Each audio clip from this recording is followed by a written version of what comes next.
ডান হাত লজ্জা স্থানে দেওয়া যাবে কি? নিষেধ আছে না নেই? ডান হাত যদি লজ্জা স্থানে না দেওয়া যায় শরীয়তের বিধানে, তাহলে আজকাল ব্লু ফিল্ম দেখা মুসলিম যুবকরা, ফাসেকরা জিজ্ঞেস করে মুখে দেওয়ার কথা। আউযুবিল্লাহ।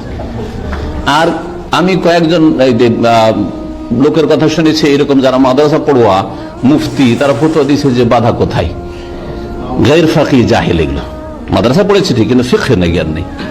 ইসলাম এত সুন্দর দিন যে যাতে মুখে আপনি বাম হাত দিবেন এটা পছন্দনীয় নয়, ডান হাত লজ্জা স্থানে দিবেন সেটা নিষেধ রয়েছে, ঠিক কিনা? এই যদি হয় তাহলে স্ত্রীলিঙ্গ অথবা পুরুষ লিঙ্গ লজ্জা স্থানে মুখ দেওয়া কি করে জায়েজ হতে পারে? কি করে জায়েজ হতে পারে? আর এই সব মৌলবীগুলো আবার ডিগ্রির দিক দিয়ে, পড়াশোনার দিক দিয়ে ভালো ডিগ্রি হাসিল করেছে, কিন্তু এদের জানি না শরীয়তের জ্ঞান আছে কিনা, ফতোয়া দেয়। আমার তো বাধা দেখছি না। আমাকে কোন লোক শুনিয়েছে ওদের থেকে, নাম বলছি না, সেসব বক্তা বা আলেমদের কথা, আল্লাহ এদেরকে হিদায়াত করে এবং বুঝার তৌফিক দান করে।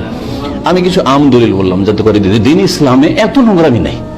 নবী সাল্লাল্লাহু আলাইহি ওয়াসাল্লাম জামানে কল্পনা করতে পারেনি যে মুসলিম জাতি ইহুদি নাসারাদের এমন পদে পদে অনুকরণ করবে আর ওদের গর্তে ঢুকবে যে ইহুদি নাসারা কাফের মুশরিক লজ্জা স্থান চাটে, মুসলিমও চাটা শুরু করবে। আউযুবিল্লাহ।